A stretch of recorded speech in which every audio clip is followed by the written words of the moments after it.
Hi everyone. Hi. Today we are making one of my favourite recipes, gingerbread cheesecake. I really love cheesecake. You like gingerbread as well. I do, so it's a perfect combo.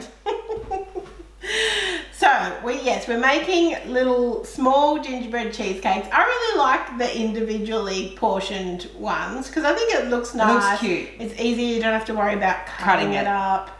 And if you can make it ahead of time. So this would be a beautiful dessert for your Christmas day.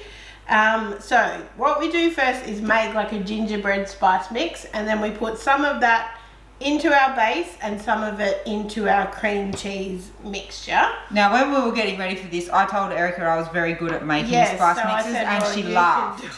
She laughed. So what's going into the spice mix? Okay, so we've got some ginger.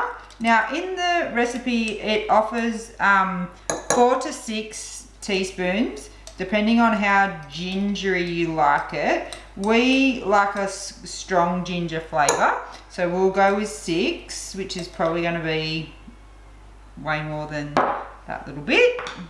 So apart from the ginger, the ginger, it's up to you how gingery you like it, because I know some people can find it a little bit spicy. Apart from the ginger, we're also going to put in some cinnamon, some nutmeg, and some salt.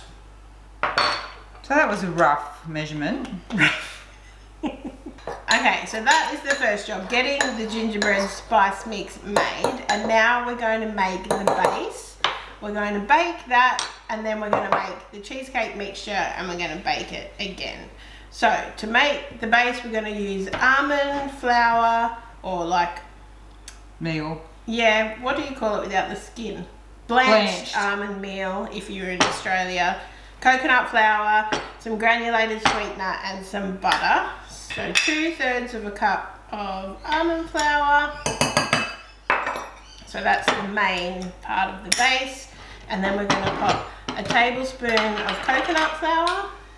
We quite often get asked about subbing almond flour and coconut flour. You cannot sub them with each other. No. Because the coconut flour is a lot more absorbent.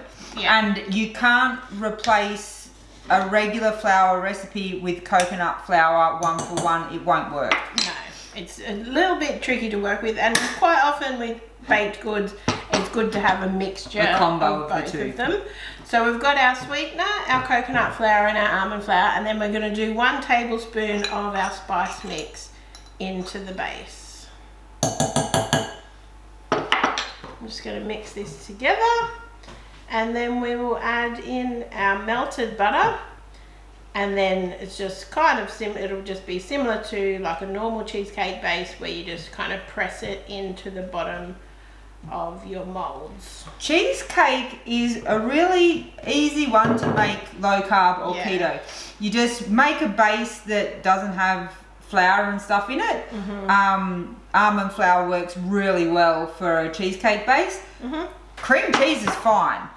Then it depends on how you sweeten it. So you just use like a low carb sweetener and then add the flavors that you want. Exactly, it is. And you can even do like a no base to make it very easy.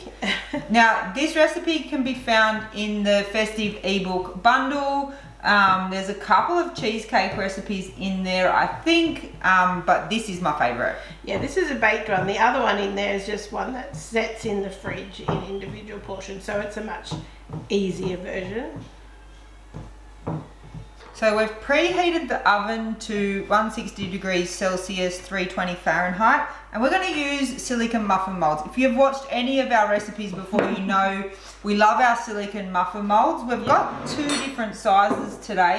We normally would make it in this one, so it makes 8 of those. Is that right? I think so, yes. Yeah, but we're using it for something else, so we are going to be using this one as well, and we'll probably get 5 and 6 or something. We'll see how we go. We won't get 5, and I don't think we'll get that many. We'll see how we go. I don't know. I don't know. I've got no idea. We all already know that, right? So you can see this is just like a wet sand kind of texture now, and we're just going to pop some of it into the bottom of each of our molds and then press it out with the back of the spoon to cover it. Okay, so once you've got your mixture divided between your 8 muffin molds, then you just press it down with a spoon to make it nice and flat. Oh, that looks so good. So we have got our bases pressed in now, so we're just going to bake them in the oven. So they go in the oven for 10 minutes and then we'll come back and make the cheesecake mixture. Yeah, so once they come out of the oven, we'll just set them aside to cool down. Okay, so the bases have been cooling for quite a while. You can see already. So we're going to make the filling now. So we have got our 1 block of cream cheese that we've just softened and cut up into cubes in our bowl, and we're going to beat that up, and then we're going to add in 2 eggs, half a cup of cream, we've got some vanilla, some powdered sweetener, and then we also have the rest of our gingerbread spice mix. it still smells really gingerbready. It does. It smells really gingery.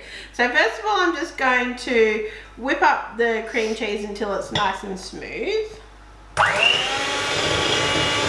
So we've got our cream cheese just nice and smooth here, and now we're going to add in the rest of the ingredients. It was also soft already. Yes, yeah. Much easier.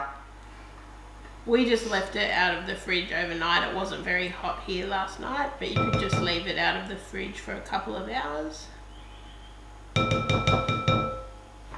So we've got our 2 eggs in there and our half a cup of cream. Teaspoon of vanilla, but I'm just gonna wing it, much to Dan's dismay. That was way more than a teaspoon. I like vanilla. And we've got our powdered sweetener, just 1/4 cup. And then the rest of our spice mix. So these are gonna be nice and Spicy. gingerbready. Now, just have it on low initially, because you don't want a gingerbread spice mix shower. So we just want to get it nice and smooth without any lumps in it. So I'm just going to scrape down the side. So that is looking good to me. It's all nice and smooth. The lumps of cream cheese are gone. That's just air bubbles that you can see in there. So now we're ready to pop our cheesecake mixture into our muffin trays, and then we'll pop them back in the oven to bake. Okay, so I'm just going to maybe use this scoop and see if that will help me distribute it around.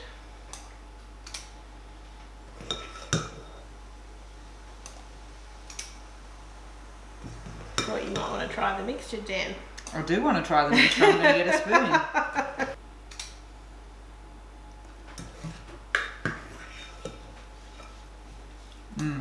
You won't be wanting for gingerbread flavour. There's plenty of gingerbread flavour. Well, you got to know it's a gingerbread cheesecake. You don't want to be... It's delicious.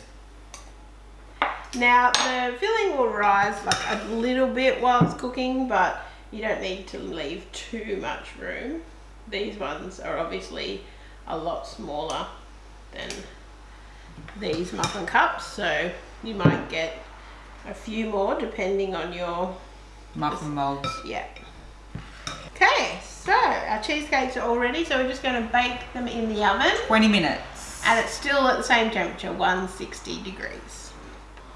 So we've just got our cheesecakes out of the oven, and they will kind of puff up, and then as soon as you take them out of the oven, they will sink back down. But we're just going to leave them out to cool for a little while. Before I try them? No, and then we're going to pop them in the fridge to get... Man. to chill. So you're a fair way off trying one there. So, gingerbread cheesecake time. These have cooled completely in the fridge now, so I'm just going to take them out of the silicone mold. This is where the silicone mold is so good because it just comes straight out, and you can see there's the nice biscuity base. And then if I was serving it, I'd pop like a big dollop of whipped cream on the top. But I'm assuming I'm just eating it straight up. Going straight in. Have I mentioned that I love cheesecake? Do you like baked cheesecake or? I think I prefer baked.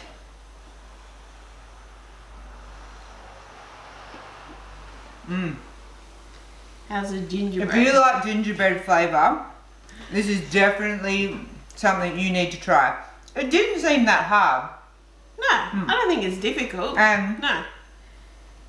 It's Christmas, it's cheesecake, and it's delicious. And they're perfectly portioned, so I think it would be like, if you use the silicone molds, they come out so easily, and you can just pop it on a plate with a big dollop of whipped cream on the top, and I think that would be perfect. Or like, even on top of the whipped cream, you could maybe do some grated chocolate or something. That would be nice if you wanted to make it look a bit festive.